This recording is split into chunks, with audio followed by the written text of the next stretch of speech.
Esse é o Movoncast, decisões que movimentam humanos e seus negócios. Porque aqui, Fernando Manfio, o futuro é escrito por quem sabe decidir, não é mesmo? Decisões que geram liberdade, porque liberdade é o que todo ser humano quer. Mas o que é liberdade de verdade? Daqui a pouco a gente comenta sobre isso. Nem estava no script, mas saiu. Autenticidade. Eu tô muito feliz porque hoje nós temos mais um convidado extraordinário. Aliás, essa segunda temporada, essa segunda leva depois do Fórum Movon é um grande presente. Obrigado, viu? Olha, eu só tenho amigo bacana, viu? Ou pelo menos só trago os bacana aqui. E hoje nós temos um cara maravilhoso, Thiago Violim, né? Tá aqui com a gente. E conheci o Thiago quando ele era coordenador lá da Porto Seguro. E ele vai falar um pouquinho da história dele, um pouquinho da vida dele, para que a gente possa perceber, né, que uma pessoa de sucesso tem vida, é humano, né? E uma pessoa de sucesso não precisa ser aquela máquina que só foca uma coisa na vida. Então a gente traz aqui esse lugar integral, né? Integral do ser humano profissional. E esse é o objetivo maior do Movoncast, de fato, né? Então, muito obrigado, prazer estar aqui com a gente, Thiago. Eu que agradeço, muito obrigado aí pelo convite. E vocês ficam elevando a barra, falando em extraordinário e muito sucesso. Não é isso não, menos. Não vamos vender o que a gente não pode entregar, hein? Não, mas Gina, fico lisonjeado aí pelas palavras, muito obrigado. Vai ser um prazer aqui dividir um pouquinho da história. É o que é, né? A história como ela é. E vai ser muito gostoso, eu espero. Já está sendo. Obrigado. Em apenas 30 segundos, para você, espectador que nos acompanha pelo seu tocador preferido, eu amo um bom podcast para estar na sala com um café ou de repente no Ibirapuera. Em 30 segundos, um pouco sobre o Thiago. Mais de 25 anos de experiência em grandes empresas financeiras de seguros como Porta, BN Real, Itaú Unibanco, entre outras. Ampla experiência em meios de pagamento, crédito, recuperação. Admirador e explorador de novas tecnologias, buscando sempre soluções para ganho de produtividade, eficiência e melhor experiência dos clientes. Thiago, eu estava apreciando o seu LinkedIn, que lá traz um pouquinho, né, da parte do CNPJ, da parte integral profissional. Só que aqui no Movoncast nós temos um pilar que é como os humanos constroem o seu sucesso. E tem uma história que eu amo, que minha mãe me contava quando eu era pequeno. Comecei a trabalhar com 10 anos. Sei que você começou cedo no ato de servir. Que era a história de Davi e Golias. E Davi era aquele menino que estava no campo, cuidando da ovelha, cuidando do leão. Um dia o pai virou e falou, tá acontecendo uma grande guerra e você precisa levar uma marmita para os seus irmãos. Aí ele chegou lá naquele campo que estava rolando a guerra, tinha um grande gigante, o Golias. Todo mundo estava com medo do Fernando de encarar o Golias. Faltava uma decisão. Ele virou para o rei e falou, qual é a recompensa? O rei virou e falou, a recompensa é casar com a minha filha e nunca mais pagar imposto. Na atual conjuntura, seria uma bela recompensa. Thiago, utilizando esse pequeno storytelling, ou o Fernando vai amar, ou ele vai me despedir hoje. Até aqui, qual foi a maior recompensa ao longo desses 25 anos? No final do dia, já chegou lá? Não, eu acho que não. Ainda sempre, eu acho que nunca a gente chega, né? O caminho tem que ter uma boa dose aí de utopia. A gente tem que estar sempre buscando, sempre crescendo, sempre aprendendo, desenvolvendo, deixando história, deixando legado. Eu acho que eu não cheguei e não vou chegar. Eu vou morrer sem chegar, eu acho, é assim que eu espero. Espero ter isso sempre dentro de mim, essa inquietude e essa vontade de querer sempre desenvolver mais, querer mais. A grande recompensa que eu acho que eu tenho ela desde sempre, né, e que vem muito de uma história familiar, muito de valores familiares, coisa que tem de pai, de mãe e tal, trabalhar e com honestidade ter conquistas importantes, conquistas materiais, claro, é sempre importante, mas também conseguir deixar a sua marca em coisas que você participa. Eu acho que isso são valores e são conquistas que a gente tem ao longo da vida toda. Se você está fazendo o que você gosta, se você está fazendo com felicidade, se você está fazendo com prazer, a recompensa ela é imediata, é instantânea. E a partir do momento que você eventualmente não sente mais recompensa, eu acho que está na hora de repensar. Parar e mudar o rumo, porque alguma coisa está errada. Não imagino que a gente deva, né, ter qualquer jornada, seja de trabalho, seja particular, de família, etc., esperando uma recompensa ao final, né? Essa recompensa ela tem que ser diária, ela tem que ser no dia a dia.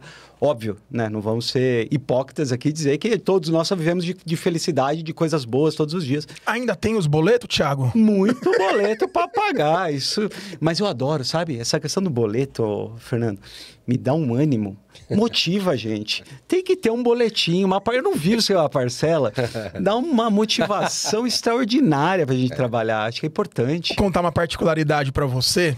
Eu tava aprendendo esses dias sobre o mecanismo de tomar decisões. E um grande sábio das decisões falou: Gabriel, começa a pensar no IA2. Intenção, atenção e atitude.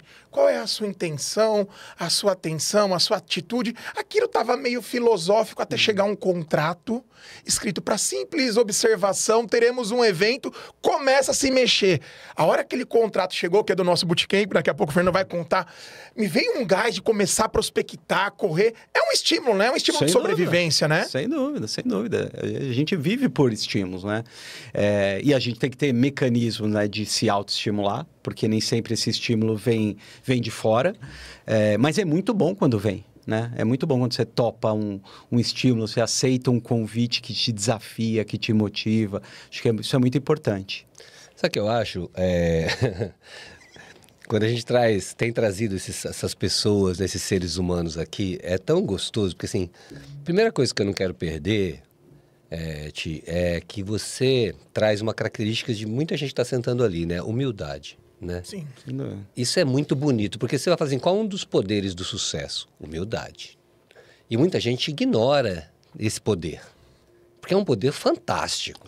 É o poder que você fala que eu tenho boleto para pagar, é isso que eu não vou chegar lá, né? Não acha que chegou, porque a vida não é sobre chegar lá, a vida é sobre viver, né? E desde que eu te conheço, você tem uma marca para mim, né? A sua simpatia, a sua agradabilidade, o seu sorriso o tempo todo são impressionantes, você já deve ter percebido. Né? É impressionante. Então, eu acho que eu nunca vi você sem um sorriso. Obrigado. Né?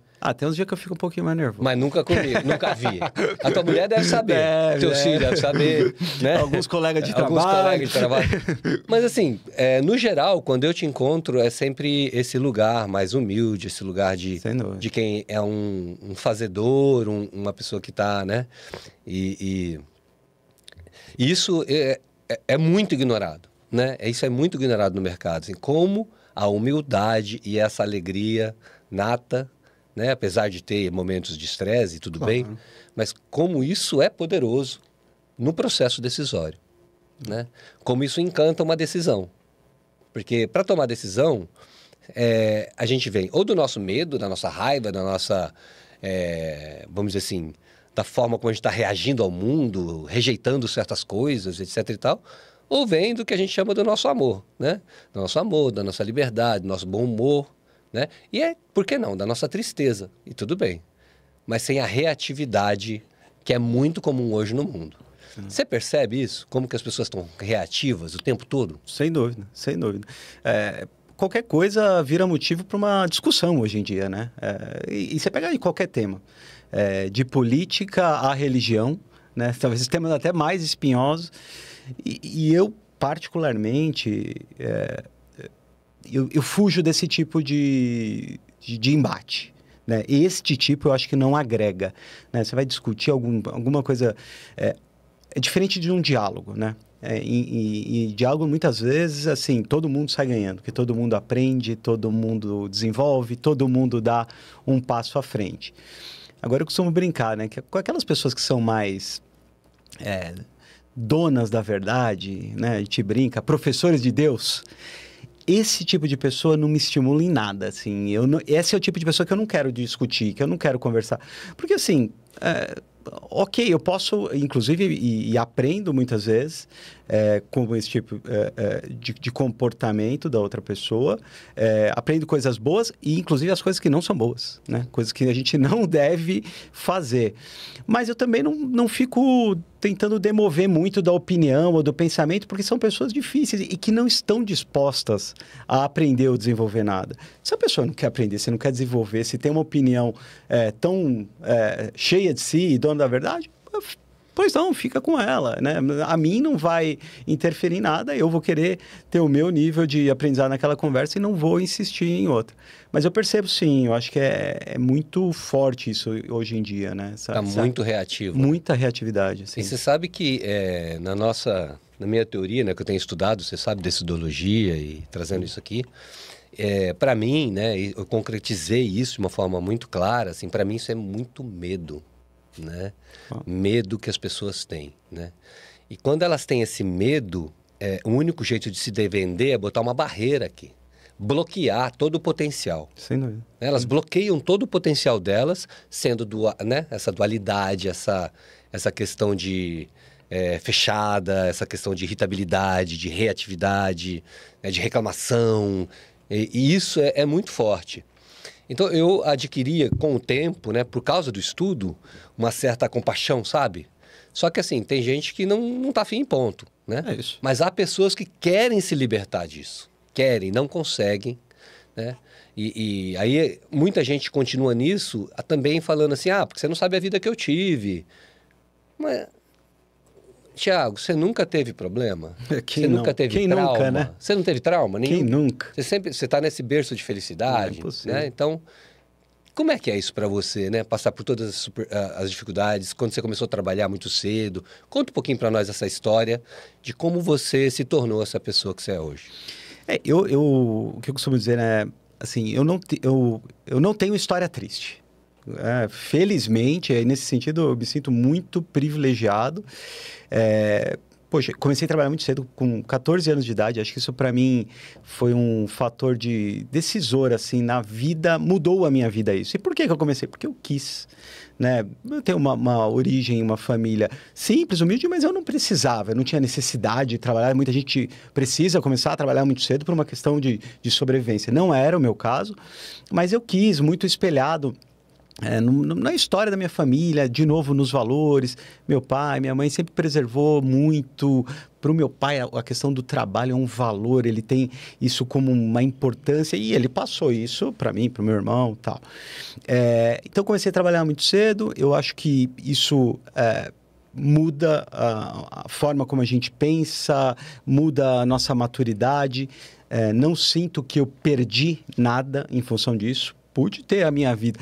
14 anos hoje em dia, eu tenho 2 filhos, a minha filha vai fazer 15 agora. Você está com quantos anos? Eu, 44. E aí eu tenho... cara de 28. Nada, a latinha tá judiada já.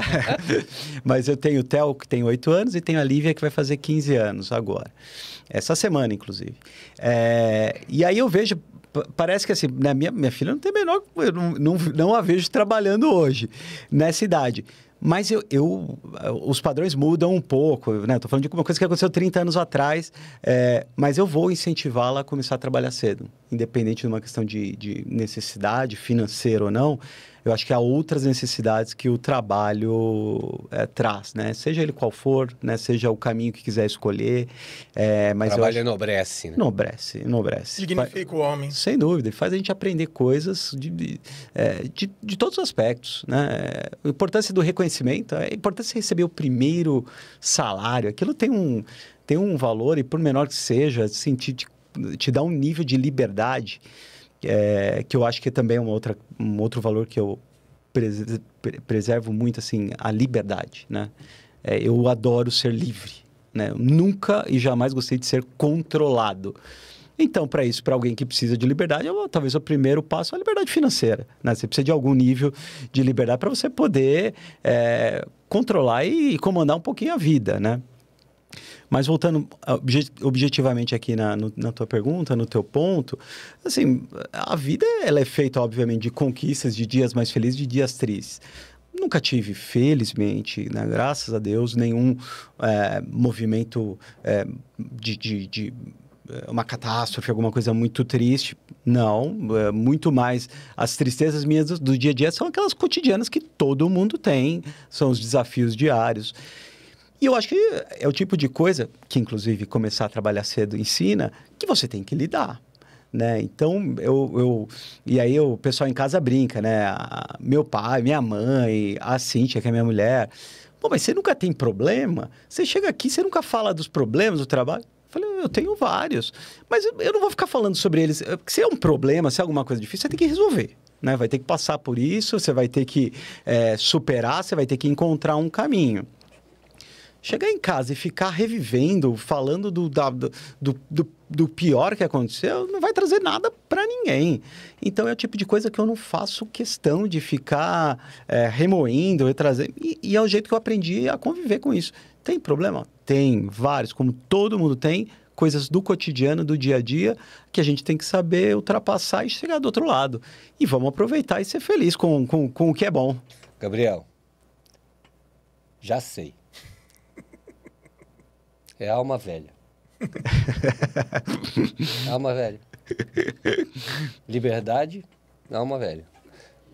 Porque todos os problemas que todo mundo tem gente que, já que você que dá significado àquilo que acontece na sua vida, uns dão significado de um jeito, outros dão de outro. E isso é uma decisão, isso é uma escolha. Alma velha. Fala um pouco para ele sobre liberdade, vai. Pergunta. Eu me sinto muito honrado, Thiago, com o que é a vida, e eu peço licença para usar Deus, mas cada um dá o nome que quiser. Claro. Porque uma das grandes Big Fours falam que o progresso da comunicação e do ensino é o podcast. Uma coisa é aquele letramento expositivo de ensinagem top-down, outra coisa é a andragogia. O que nós estamos criando aqui é ajudar, por exemplo, num país como o Brasil, onde 25% dos jovens, isso quem me deu foi lá um mestrado na FGV, troco muito isso com o Fernando, é a geração nem. Não trabalha, não estuda, não tem um drive. E parece que nós que começamos mais cedo a trabalhar, cria esse couro grosso, como diz lá no interior, em Jaú. Uhum. Tava apreciando o seu LinkedIn. Eu não, viu? Comecei com 20. Mas Tarde. estudei. Tarde. Mas ralei. Depois você contou onde você estudou. Eu tava aqui fazendo algumas anotações. Você estava ali fora conversando. Para quem já participou dessa egrégora maravilhosa que é o MoveOnCast, alguns falam, nossa, Gabriel, a gravação é boa, mas o antes e o depois tem um gostinho diferente. Eu tava apreciando o seu poder de longo prazo. A sua visão de, sabe, muito mais que um pipeline de rancharan, que você é administrador como eu, você consegue valorizar. São quase 17 anos de Porto, né? Sim, quase 17. Uau. Se você pudesse trazer ensinamentos, pegar 3, 4 blocos dessa jornada que foram especiais profissionalmente, o que você falaria para nós? Uma série de coisas que vão acontecendo, né? Que vai levando a gente para um movimento, né? Assim, minha jornada na Porto, ela é muito feliz, né? E vai fazer 17 anos, parece que eu entrei ontem. Assim, sempre tem essa sensação de renovação. Eu acho que muito vem um pouco dessa inquietude que eu estava falando anteriormente. Nesses quase 17 anos, pouca atividade ou pouca coisa repetida eu fiz. Né? Então, eu busco muito isso, assim, buscar coisas novas, diferentes, que desafie, que desenvolva. A mesmice é uma coisa que me incomoda demais. Eu atribuo, assim, a parte do sucesso que eu tive até hoje, em carreira e tal, a um pouco a essa inquietude. Eu acho que é um primeiro ponto que eu acho que vale registrar.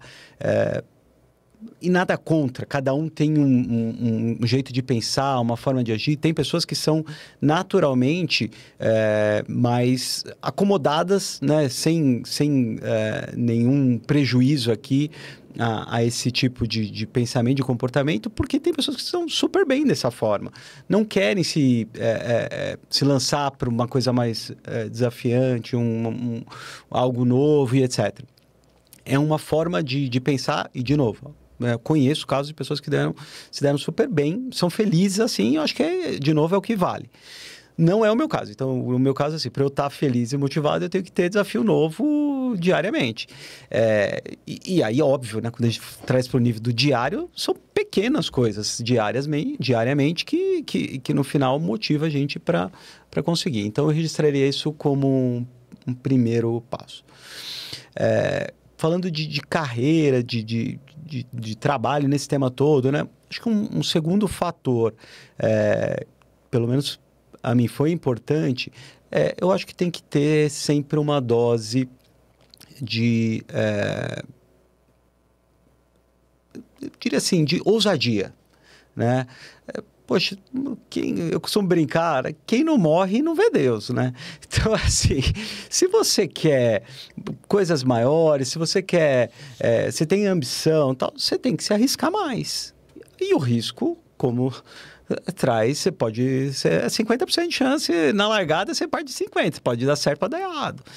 Mas se você não se arrisca, né? Se você não tem essa ousadia, se você não busca, tende, né, linkando com o primeiro ponto lá, a ter uma vida e uma carreira mais acomodada. Então, para mim, eu tive uma série de decisões ousadas que eu tive que tomar, que eu tive que propor, que eu tive que me arriscar. E faço isso ainda hoje, né? É óbvio que conforme vai passando, né, você vai passando de fases de vida, o teu coeficiente de coragem vai relativamente diminuindo. Primeiro porque você, né, uma coisa era eu tomar alguma atitude, alguma decisão quando eu era solteiro, não tinha filho. Outra coisa, quando você casa, já muda alguma coisa. Você já tem algum tipo de responsabilidade adicional. Você acha que ressignifica uma coragem impulsiva para uma coragem mais temperada, com critério, com análise? Sem dúvida, muda. E quando vem os filhos, então, muda muito. Eu acho que muda muito a forma de pensar. Quando a minha filha nasceu, né, que foi a primeira, assim, não tenho dúvida que eu mudei muito como ser humano. Você passa a pensar que tem alguém que depende de você e vai depender por muitos anos. Eu acho que isso ressignifica muita coisa. Mas eu não perdi, de novo, a ousadia. E aí, porque eu acho que é alguma coisa que está... E ousadia, de novo, né? Não quero, né, romantizar, não estamos falando de grandes decisões, aquela ousadia do dia a dia, de tomar uma decisão de fazer ou não fazer algo, de propor ou não propor algo, de arriscar ou não arriscar em um projeto. Então, eu acho que tudo isso é super válido e eu acho que seria um segundo fator bem importante. E um terceiro, que eu acho que, falando da geração, né, nem e tal, eu acho que é super válido considerar, que é resiliência, né? Assim, eu vejo muito pessoal começando, seja no meu time, seja em outros times, que vem, assim, sem resiliência, sem paciência, o que a gente brinca de pavio muito curto. Poxa, e aí eu costumo brincar, né? Se você quiser fazer exatamente do jeito que você quer, na hora que você quer, da forma que você quer, monta uma empresa para chamar de sua e faz. Aqui não é assim, a gente não consegue. Então você tem que ser resiliente, né? E aí eu faço uma outra analogia, assim, né? Falando de Porto, e foi assim antes, né? Passei por bancos, antes sempre tinha trabalhado em banco e tal. Óbvio que minha carreira se desenvolveu mais nos últimos 17 anos e é onde eu tenho experiências mais positivas que vale dividir, mas nesses últimos, eu falo que em 17 anos quase de Porto, eu nunca tive um único projeto, uma iniciativa que eu tomei não. Nunca. Aí falou, nossa, mundo de Alice, como que você conseguiu isso? Não significa que eu fiz na hora que eu quis, na forma como eu quis, com o orçamento que eu quis. São coisas que você tem que saber... dá um passo à frente, outro atrás, aí 2 à frente, mais 1 atrás, ressignifica, pondera, influencia, engaja outras pessoas na ideia, se compromete, vem a ousadia de novo. Não adianta você querer fazer alguma coisa, um projeto, seja ele, né, particular, próprio na empresa, se você não for tomar risco. Você vai ter que tomar risco, você vai ter que se comprometer à entrega. E aí, óbvio que depois a responsabilização vem com isso. tem que estar preparado. Então, acho que também um terceiro tem relação com isso, né? Um terceiro fator. Você tem que ter coragem, atitude e tomar decisões oportunas aí e saber que você, né, não vai fazer tudo exatamente na hora que você quer, do jeito que você quer. Tem que saber negociar. Resumindo, curiosidade, ousadia e resiliência. Como eu chamei. Uma aula de decisões, né? E cada momento você usa essas três, casando com outras variáveis que as decisões têm. Então, agora casado, com filho, são pesos, percebe? É um algoritmo igual a gente faz credit score. Exatamente. Né? Igual a gente faz credit score. Exatamente. Você está convidado para estar com a gente no nosso bootcamp, dia 6 de dezembro, dando uma aula que isso. Né, da trilogia Curiosidade, Ousadia e Resiliência. Mas você quebrou um paradigma, e eu quero trazer aqui esse ponto, alguns paradigmas. Quero trazer esse ponto. Muita gente, quando a pessoa fala que é curioso, quero algo novo, etc e tal, né? Pensa nisso de fora para dentro. Certo? Só que a vida acontece de dentro para fora.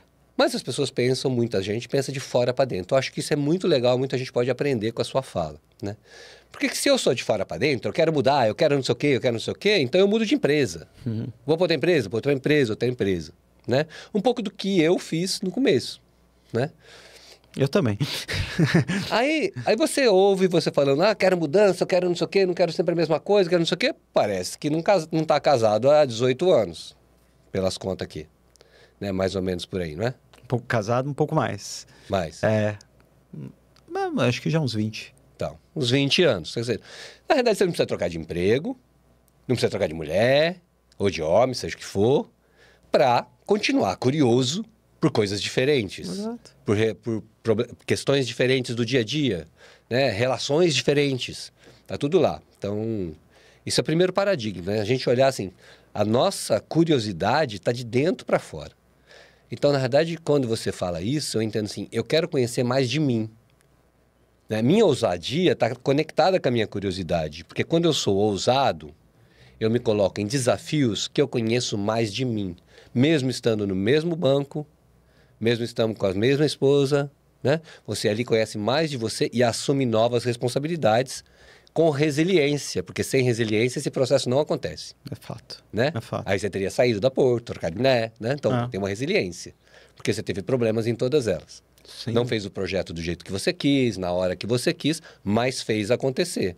Provavelmente não era exatamente o mesmo projeto que você desenhou, um pouco depois, mas ficou satisfeito com aquele novo projeto. Sem dúvida. Então, assim, você está descrevendo a liberdade mesmo interior de poder viver uma vida plena, de viver uma vida interessante, vamos colocar uma palavra mais simples assim, né? Uma vida interessante, sendo curioso, ousado e resiliente. 3 características que, para mim, definem praticamente todo sucesso humano, né? Em uma fala. Então, você está convidado para dar aula com a gente. Imagino. Certo. Eu tô aqui contemplando, Fernando. Porque... Poderosa essa fala. É que é tantas perguntas que eu fiquei aqui. Eu já vejo o segundo episódio, claro, mas além disso, eu faço aniversário agora dia 20 de outubro. Isso porque ele chegou e falou que não tinha nada especial pra falar. Nada. Eu não tenho nada especial pra falar. Eu vou trazer mais uma vez um letramento espiritual. O livro que me norteia, que eu amo, você falar assim, Gabriel, dos 400 livros que você já leu, top 5 é o livro de Provérbios de Salomão. Ele fala que a humildade antecede a honra. Então, quando a pessoa está no medo, ela é professor de Deus. Porque ela impõe a verdade. A pessoa que ela tem o amor nas palavras, ela te convida a pensar diferente. Fala de novo essa frase, por favor. Volta. Quando a pessoa está com medo... Vai. Ela é o que você falou, Fala né? lá olhando pra câmera. Ela é o professor de Deus. E quando ela tem o amor, a generosidade, ela te ajuda a expandir o modelo mental. Ela te ajuda a repensar. O carro quebra, você tá saindo com a sua esposa, você quer explodir, aí aparece o holograma do Fernando. Decisões que geram liberdades. Você tem um evento para 500 pessoas, aí a hora que você vai logar, você é o palestrante principal, o computador trava. Mas tudo bem. Jogo jogado da vida, vida de adulto. Você faz o evento, acabou o evento. A primeira coisa que eu fiz, eu fui descer na empresa...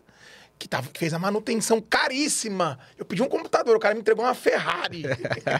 Cheguei lá, falei, eu vou estourar. O Fernando abriu a porta. Oi, Gabriel, bom dia. Eu falei, eu vou esganar ele agora. E eu tenho essa questão da impulsividade. Quando a gente começa a viver, a temperar essa coragem, essa ousadia, mas também com critério, com integridade, é um outro jogo. O meu aniversário é agora dia 20 de outubro.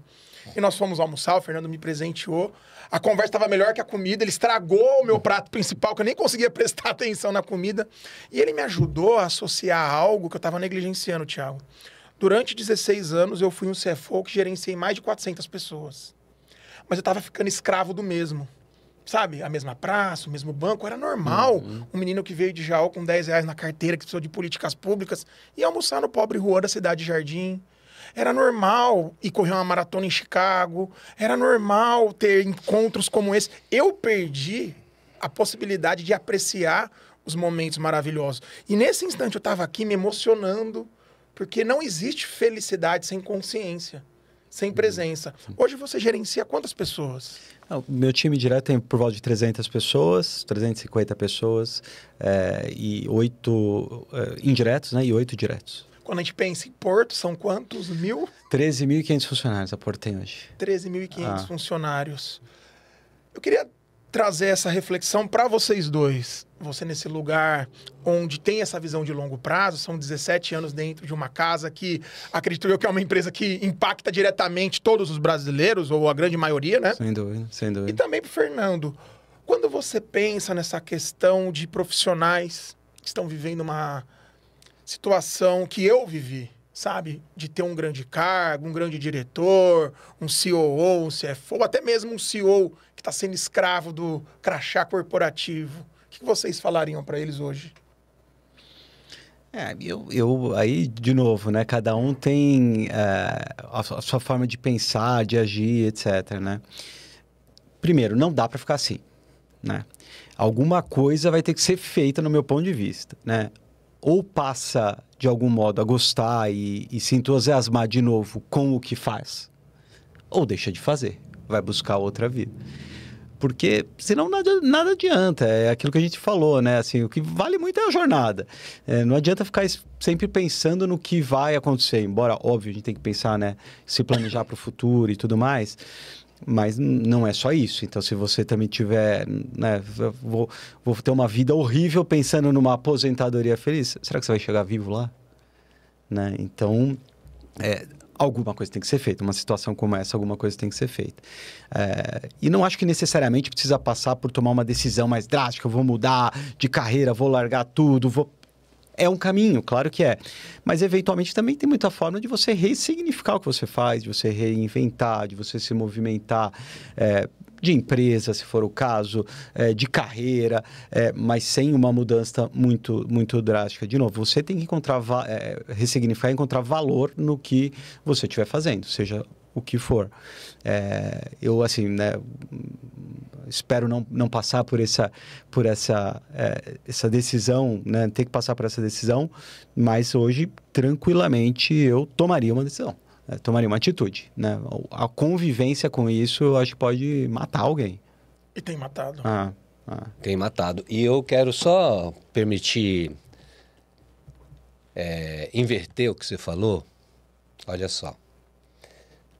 Essa decisão aí, de olhar para suas próprias decisões, de ressignificar, é a drástica. Pois é. Essa é a drástica. Talvez a mais difícil, né? A outra é um escape inconsciente, uma fuga que só vai trazer sofrimento, né? Porque não adianta você mudar o cenário. Você tem que mudar as suas decisões. Não adianta mudar o cenário. E muita gente está mudando de cenário a vida inteira e não percebe que é de dentro para fora. Parece que a gente tem um terror, um medo de olhar. Eu tive que estudar muito para entender isso. Para algumas pessoas é mais natural. Você, na sua vida, pelo que você contou, foi uma coisa um pouco mais natural que você foi tendo. Eu não, eu tive que ter vários traumas, né, para conseguir ver isso. Aí eu acho realmente que é a idade espiritual, né? Então, não tem outra explicação, né, para mim. Então, que seja. E se não for também, seja o que for. Mas eu acho assim, eu estudei muito para conseguir perceber isso. Só que eu fiquei pulando de galho em galho, porque assim, eu entrei na Credicar com 20 anos, com 24 eu larguei tudo, fui para Londres, né, queriam me mandar para um curso, eu não queria, não queria me agarrar em ninguém, não queria ser obrigado a fazer nada, queria, entre aspas, minha tal liberdade, né? Aí fui para Londres, fiquei 1 ano em Londres, voltei para o Brasil, depois fui para a Itália, fiquei 3 anos na Itália trabalhando no Citibank e insatisfeito.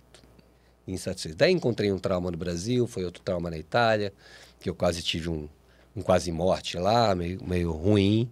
Voltei para o Brasil depois disso e demorou ainda assim mais uns 10 anos até eu falar, uau, peraí.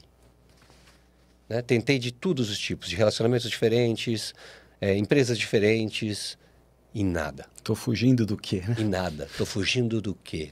Né? Até eu perceber do que eu estava fugindo. Né? E a hora que eu percebi que eu estava fugindo, eu consegui perceber em mim que a única aceitação do que eu estava fugindo estava dentro de mim. Né?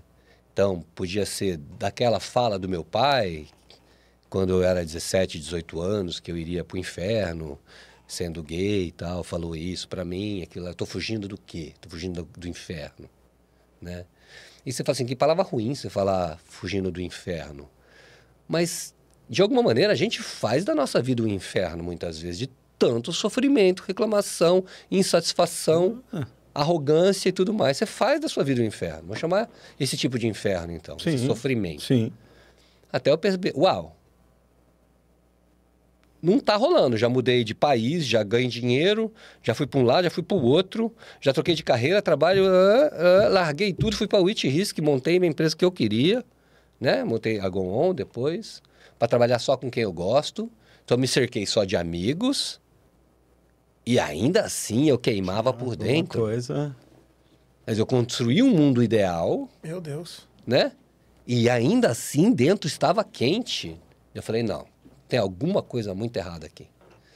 E fui, então, mergulhar no espiritual. E esse espiritual se tornou o caminho das decisões. Porque se você for pensar no espiritual, quando a gente nasce, né, a gente recebe um presente divino, né? Chama-se livre-arbítrio. E a gente olha para aquele presente, acha que aquele presente, livre-arbítrio, Deus me deu, eu faço o que eu quero. Não é bem isso, né? Livre-arbítrio é um processo evolutivo.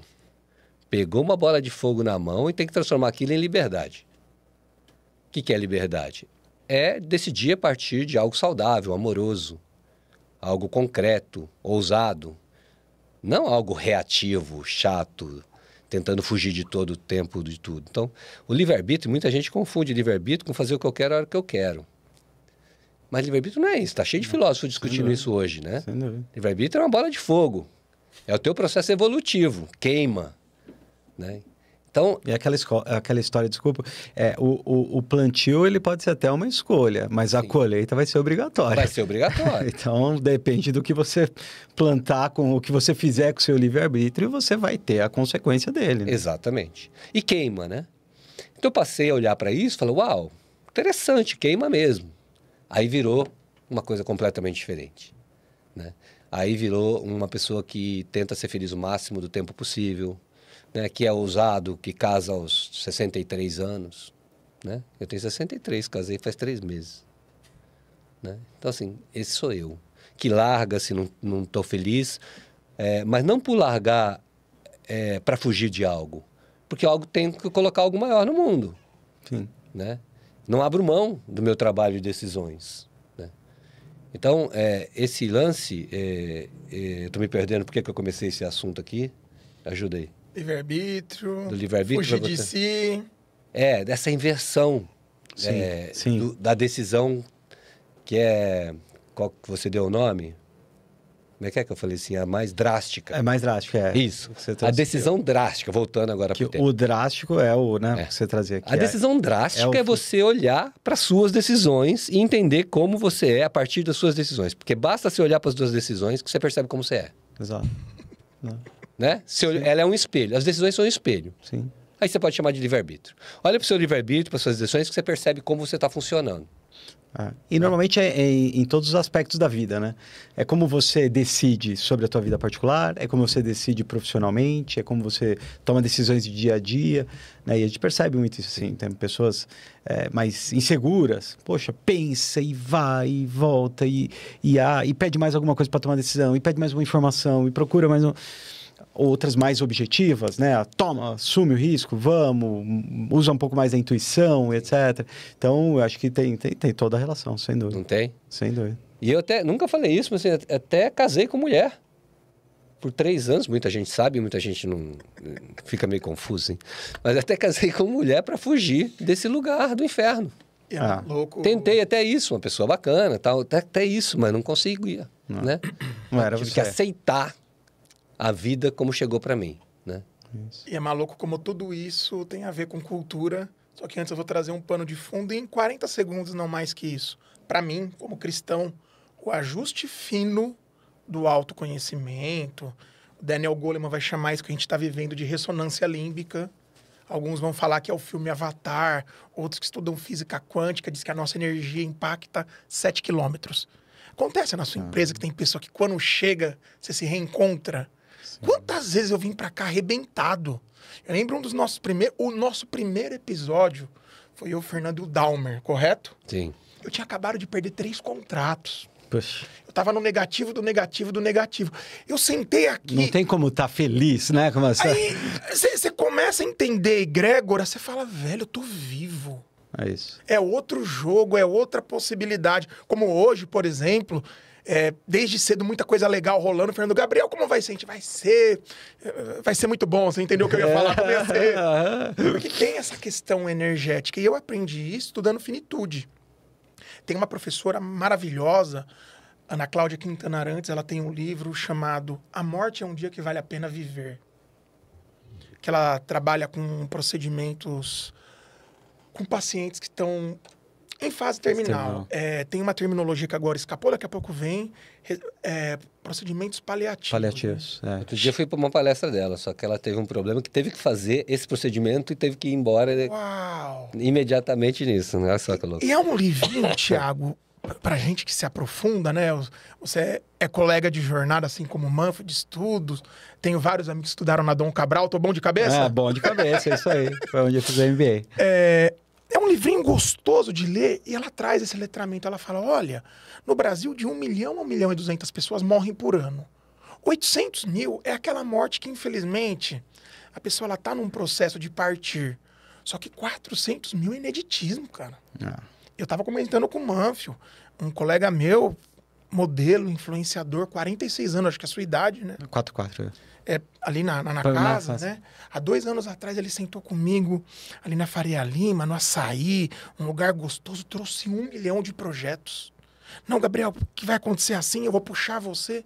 E recentemente, agora em setembro, um dia que choveu muito forte, ele estava na Marginal com uma moto. De moto. E fez a partida. Então, às vezes, a gente tem essa questão que vai dar tempo, depois eu peço perdão, depois eu me arrependo. E por que eu trago isso para a cultura? O grande pai da cultura, Edgar Schein, ele fala que a cultura é o impacto de fora para dentro e de dentro para fora. E aqui eu vou jogar mais uma bombinha, porque essa é a minha função profissional. Eu trago as perguntas, jogo e saio correndo. Cultura, Thiago, é uma decisão? Eu acho que assim, a cultura ela pode ser intencional, sem dúvida nenhuma. Mas quando a gente pega um aspecto empresarial, né, aqui falando, eu vou falar um pouco pela Porto nisso, assim. A Porto completou 80 anos esse ano. Ela tem uma cultura muito forte, muito forte. E óbvio que disso vem muito da história dos fundadores, né? Do que traziam de valores, do que exercia efetivamente e não do que falava, né? Óbvio que quando essas coisas acontecem de forma concomitante, é o mundo ideal, né? Qual cultura e que tipo de empresa que a gente vê que cultura não dá certo? Aquilo quando se fala uma coisa e a prática é outra. Cultura na parede não muda nada, não influencia nada. Felizmente na Porto, eu acho que isso é uma das coisas que me atrai muito e que faz eu ter disposição, vontade de trabalhar todos os dias. Assim. Tem uma cultura e valores muito fortes, muito fortes. Eu acho que combina muito com história de vida, com ensinamento, né, do que a gente tem em casa, esse tipo de coisa. E isso, na Porto, é extremamente reconhecido. né? E óbvio, tem que haver sinergia, tem que ter...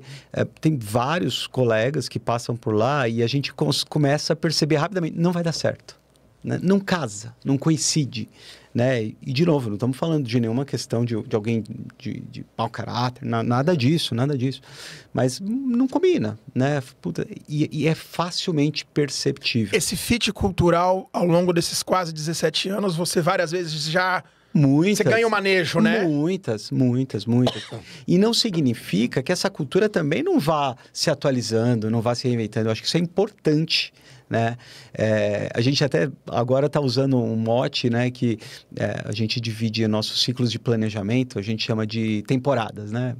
E para essa nossa próxima temporada, a gente está usando um mote que o que nos trouxe até aqui é o que vai nos levar adiante. Obviamente que nós estamos falando de uma empresa que não vai ficar parada. É claro que não. A gente precisa se reinventar todo dia, a gente precisa se preparar, precisa pensar diferente. O mundo está aí, o mercado está aí e tudo isso. Mas a gente está falando justamente disso, de cultura, de valores. É isso que a gente entende que trouxe a gente até aqui e é o que pode nos levar adiante, né? Então... acredito muito nisso.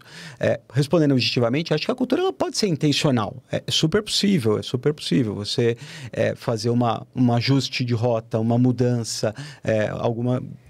E pela minha história, assim, a gente já passou por várias e que deram super certo.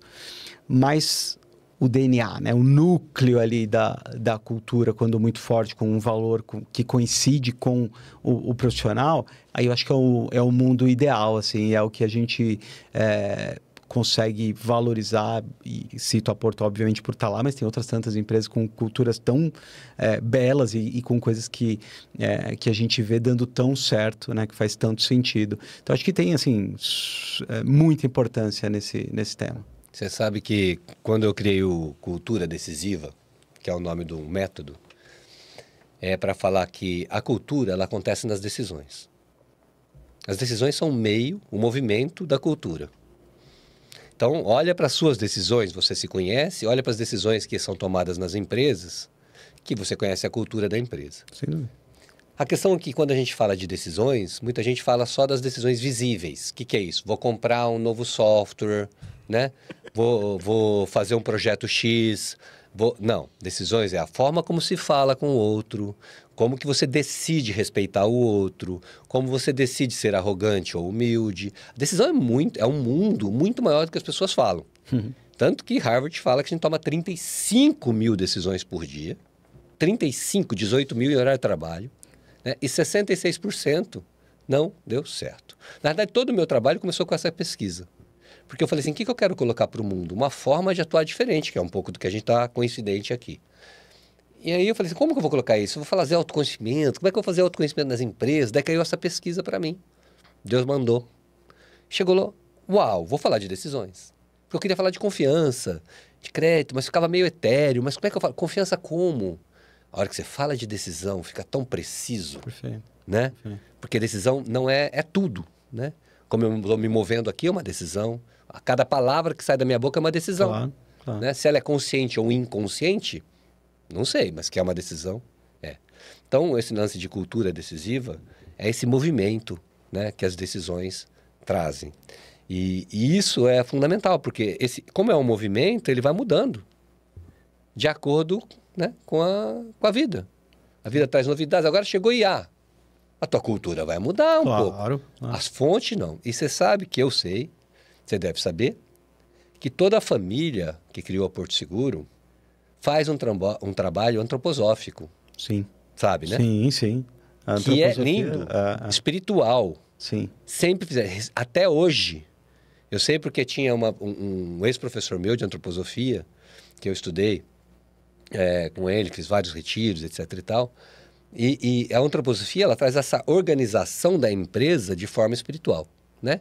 Então tem lá a intenção, né, até a operação. Tudo isso está conectado dentro de um organismo. Né? A visão do ser humano integrado, né? E também da empresa numa forma de integração. Exatamente. E essa integração, ela contagia as decisões, porque a decisão também é uma integração. Sim. De várias características, de várias formas. E recentemente, esse professor meu saiu e entrou um amigo meu, Lucas, que está sendo o cara que está lá na família fazendo esse trabalho. Sem dúvida. Eu já fiz vários trabalhos com ele no passado e é muito bonito, porque as pessoas se encantam, porque ele mostra a integração da empresa de uma forma espiritual. Uau. É muito lindo. Se É, você pega isso e casa com as decisões das pessoas quando sai daquele núcleo, virou cultura.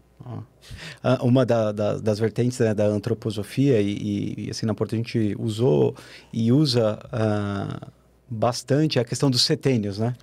Isso. Então, assim, você tem muitas... o ser humano, a depender do setênio que está, então ele pensa de uma forma, ele toma a decisão de uma forma, e até um pouco do que eu falei dos nossos ciclos de planejamento, até bem tempo atrás, eram de 7 em 7 anos. Exato. Não à toa, É pela a questão cultura, dos setênios. A gente teve que fazer um ajuste, é verdade, a gente reduziu para ciclos de 5 anos, pelo dinamismo do mercado, pela velocidade das coisas, né? E a cada 5 anos as coisas mudam 3, 4, 5 vezes, né? Mas é fato, assim, a antroposofia tem muita relação em muitas coisas hoje que a gente tem instituído, a antroposofia tem um papel importante. Só um complemento, já vou passar para você, Gabriel. Quando a gente fala espiritual, gente, tira a religião da brincadeira. Não é dogma. Espiritual, para mim, vou definir aqui uma coisa que vem na minha cabeça agora. Né? É a organização amorosa das coisas. Né? Espiritual é a organização amorosa. E amor não é beijinho no rosto. Amor é fazer o que precisa ser feito para criar prosperidade. Né? Então, amor é duro. Boa definição. Né? Então, acho que é isso. Né? Uma organização, a empresa ganha dinheiro, sim. Claro. Né? A empresa tem um monte de humanidade, sim. Mas a organização, né? O propósito... Eu sou cliente, nunca deixei de ser. É o cartão que eu mais uso. Meu seguro, todos os meus seguros são Porto Seguro. Ontem eu tive uma questão delicada que aconteceu, eu não preciso contar aqui, mas fui extremamente bem atendido, né? Por uma pessoa lá, dei 10 para ela. Uma paciente ficou uma hora e meia para me ajudar a resolver um assunto de uma pólice da Visa Infinity, que não era nem exatamente da Porto Seguro. E ela resolveu. E foi uma questão... então, assim, para mim, é uma empresa que eu respeito e uso. Praticamente, sou cliente 100% da Porto Seguro. Obrigado. Eu acho que tem no lance que você dizia até sobre as decisões, né? A gente, eu acho que isso na Porto, né? A gente fala que a gente não brinca, né? A gente não é uma empresa de seguros, a gente não é um banco, a gente não é uma empresa de saúde, a gente é uma empresa de atendimento. Isso. Né? Então, o atender para nós é um valor. Servir, né? Servir é um valor. Então, para todos seja para os nossos clientes internos, né? Entre nós, entre colaboradores, seja para prestadores de serviço, a gente tem uma rede de prestador próprio, a relação muito próxima. Corretores, que é alguém que a gente coloca, que fez a Porto chegar aonde chegou. Então, assim, o corretor tem uma importância, uma relação, uma valorização fundamental para a gente. E, obviamente, o cliente final, né, que é o cliente comum. E aí, na forma... por exemplo, pegar um aspecto aqui de cultura, que é difícil, isso não é replicável, isso você não ensina, isso é a pessoa vivendo para aprender. Atendimento, como você citou um exemplo aqui agora, é só quando a gente tem um bom colaborador no atendimento, quando a gente julga que ele está 10, quando ele incorpora a nossa cultura. Porque tem coisas que não são ensináveis. Então, um caso que você citou aqui, um exemplo, seja ele qual for, você não vai ter um manual de procedimento para 100% das situações que pode acontecer. Sim. É óbvio que aquelas todas que são previsíveis, você vai documentar, você vai dar bagagem para que alguém vá e saiba o que fazer cada uma das ações. Mas tem muitas coisas que vão acontecer que não está escrito. Vai ter que se tomar uma decisão. E óbvio que tem relação com a autonomia, né? O empoderamento que você dá ali para quem está na linha de frente, mas a gente tem casos assim que é de chorar quando você ouve como aquela decisão foi importante para um cliente e que não tinha previsibilidade nenhuma. Foi uma decisão de um colaborador nosso, de um atendente no call center. Né? Coisas que ficaram assim para a história. Citar uma aqui que eu acho que vale a pena. Teve uma situação de uma enchente que aconteceu ali embaixo do viaduto do Chá, naquele túnel que tem ali, e encheu, tudo parou, os carros ficaram presos lá dentro. E alguns, né, dos veículos que estavam lá eram segurados nossos. Alguém entrou em contato com a nossa central de atendimento, o atendente ali tomou a decisão de pedir, obviamente, para um guincho, um prestador de serviço nosso ir lá e socorrer. Quando chegou lá, o prestador, por iniciativa própria, sem falar com ninguém, falou, putz, eu preciso tirar o carro que é cliente segurado da Porto, mas tem outros tantos aqui, o que eu faço? Eu vou tirar todos. Eu vou socorrer independente se é cliente Porto, se não é. E aí foi lá e por iniciativa própria. Você não ensina isso, você não tem um manual que você escreve, mas ele sabia que ele podia fazer isso. Isso está no nosso valor. Foi lá e socorreu. Só que as pessoas não podiam sair de lá. E aí ele ligou e falou, poxa, e a gente tem um hábito, a gente leva um lanchinho para quando a gente vai socorrer alguém, né, numa situação dessa. A gente leva um lanchinho para o cliente para confortar um pouco. Normalmente você está com o carro parado no meio da rua, não é uma situação exatamente confortante. Então, há muitos anos, a gente leva um lanchinho, uma água e tal. Só que ele tinha ali um lanchinho, ele tinha a quantidade de lanchinhos que pudesse servir aqueles clientes que ele ia atender numa noite normal de atendimento. E era um caso super atípico. Ele ligou novamente para a central de atendimento, para quem ele tinha ali contato. E aí foi a vez do atendente, por iniciativa própria, sem pedir para ninguém, encontrou um Disque Pizza ali na região e pediu pizza para todo mundo que estava ali. Olha só que sensacional. Então, assim, exemplo simples de uma coisa do dia a dia, mas que é a cultura que faz acontecer. Você não ensina. Você não ensina, né? Então, óbvio que treinamento é importante, óbvio que a disciplina, o ter manuais, procedimentos, mas acho que a maior parte tá nessa questão da cultura. Você sabe que por isso que é relacionado à decisão, só quis fazer esse link. Sim, sabe que por isso é difícil para vocês implantar IA. Porque eu outro dia estava falando com o IA de vocês e fiquei muito bravo. Porque é difícil, né, traduzir essa cultura para IA. Porque ela está limitada, desafio, etc. Desafio. Até mandei lá feedback. Não, a conversa não vai aqui, eu quero alguém aqui. Não conseguia falar com ninguém. Aí, naquele momento, viram que estava com um problema no sistema, né, de poder... de transferir para alguma pessoa. Porque tem hora que o IA não resolve, né? Tem hora que o IA não tem essa compaixão. É que tudo agora, a solução para tudo virou IA, né? Não é. Graças a Deus não é. A gente está sendo muito pragmático quanto a isso, né? Puxando o tema, a gente tem ainda, e muito possivelmente o problema que você deve ter se deparado, nem sei se você não falou sobre isso, mas deve ter muito a ver com algum bot nosso, que nem usa IA. A gente ainda, boa parte dos nossos bots ainda estão com árvore de metodologia antiga, mas a gente está trabalhando sim, no desenvolvimento de agentes e tal, que a gente vai colocar para falar com os nossos clientes só quando a gente tiver muita certeza. Não dá para correr risco e colocar, né, uma cultura e valores em risco quanto a isso. A gente já usa IA para muitas outras coisas há muito tempo. Óbvio que a IA generativa virou, né? Hypou. É o buzzword da vez, né? Muito embora... Claro que vai trazer muita coisa bacana e a gente já tem cases muito legais. Não, é maravilhoso. Precificação, por exemplo, precificação de seguros, a gente já usa IA há muito tempo. Dá para falar. Não serve para tudo. Mas não é tudo para todos, né?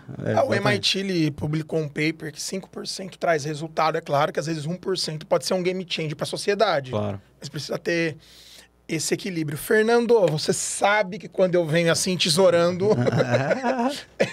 Bem, agora é publicidade. Lá vem. Precisamos encerrar, que a vida é feita de ciclos. Antes de mais nada, para você que nos acompanha, espectadora, espectador, algo novo. Eu fiz algumas anotações que houveram nesse episódio maravilhoso.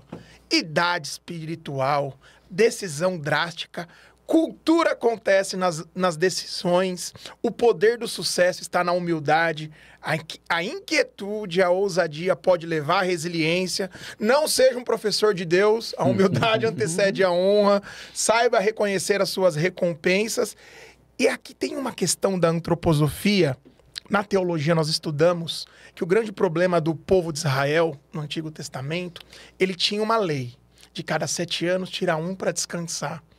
E atualmente o grande problema que se fala de NR1, de questões de saúde emocional, é que existe a culpa do descanso. As pessoas têm um grande problema em um domingo que a família já fez o que tinha que fazer, já entregou. não tem um tempo livre para si. Thiago, a minha saideira para você. O que você faz quando tá com tempo livre, aquele momento de tranquilidade? Quem é você no seu free time? Eu não sou desse, eu não tenho problema nenhum em descansar, eu adoro descansar. Assim, É esperado. é óbvio que a gente não tem tanto tempo livre assim, gostaria de ter mais, mas vai ter tempo para ter mais tempo livre, eu não estou na época disso ainda não. Eu gosto de estar muito com a minha família, eu, assim, 2 filhos ainda pequenos e óbvio que a gente tem muitos afazeres em casa que acabam preenchendo o tempo livre. Mas eu gosto muito de viajar, eu gosto muito de ir para a praia, eu acho que esse ócio assim, é importante, é revigorante, eu acho que é primordial. Então, e eu uso esse tempo muito com a minha família. Assim, eu acho que eu valorizo isso muito. Eu gosto de correr, tenho, né, os hobbyzinhos, deveria estar um pouco mais, me exercitando um pouco mais, tal, mas, assim, de hobby, esporte, eu gosto muito de corrida, eu acho que isso é um momento muito você com você mesmo, né, impressionante o dia que eu consigo correr, eu gosto de fazer isso cedo, né, logo pela manhã, meu dia é outro. Assim, você já organiza as ideias, você vai correr, não é proposital, mas você já vai pensando o que você vai fazer, em que ordem você vai fazer, o que tem de pendente que você não tratou ontem, que tem que ser tratado hoje e tal. É um momento que eu acho que tem de organização bacana. E nos finais de semana isso acontece de maneira mais livre, porque você não tem aquele compromisso ali das 8 da manhã. Então, eu acho que também é gostoso, também traz um outro pensar. Eu acho que é isso, assim, meus momentos livres se resumem a isso. Muito obrigado pela participação, uma grande honra. Até breve, né? Breve, mas vamos falar. Não, já tô aqui agradecendo. Calma. E só uma coisa aqui, rapidinho. Porque decisão também não é só mente. É mente, corpo e eu digo assim, e água. Mente, corpo e água. Para decidir. Precisa dos 3. Bom. É novidade. Depois eu te conto essa história. Essa é nova. Eu fiquei curioso com a água. Eu também. Porque a tua quantidade de água determina vários estados emocionais seus. Vários. Se você está desidratado, você fica mais irritado. Aciona várias químicas no seu corpo. Preciso melhorar nisso. Muita gente precisa. Então, você vai pedir, mas eu vou falar. Gente, você que está assistindo a gente aqui, Move Oncast é um espetáculo, né? Eu vou ser humilde, é um espetáculo. Mas eu vou ser humilde, porque é um espetáculo não por causa de mim, do Gabriel, a gente ajuda. Mas pelos convidados que a gente traz, né? Que são um espetáculo. E então a gente está também oferecendo a possibilidade de você colocar sua marca aqui, Move Oncast, colocar sua marca para ser visto com espetáculos assim. Cresce a cada dia o nosso Move Oncast, né? Seguidores, conexões, enfim. Colocar sua marca, fala com a gente se você topar colocar sua marca aqui. E também... Dia 6. Dia 6 de dezembro, nós teremos eu e Gabriel juntos. Muito Primeiro bom. trabalho que a gente vai fazer juntos, porque a gente está percebendo a potência que isso traz, esse trabalho, que é o Bootcamp Decisivo, dia 6 de dezembro. Está lá no meu site, fernandomanf.com.br, você pode se inscrever. E ali nós vamos passar um dia inteiro falando sobre decisões. Você vai conseguir falar um pouco do que o Thiago falou, a sua visão de decisões, as coisas drásticas, e entender todo o processo decisório, como ele acontece. Aí, meu filho, você vai ser feliz. Decisões que geram liberdade. Para você, espectador que nos acompanhou. Thiago, que presente, que alegria. Eu que agradeço. Rei das decisões, Manf, que honra. E não se esqueça, aqui o futuro é escrito por quem sabe decidir. Vamos juntos e até mais.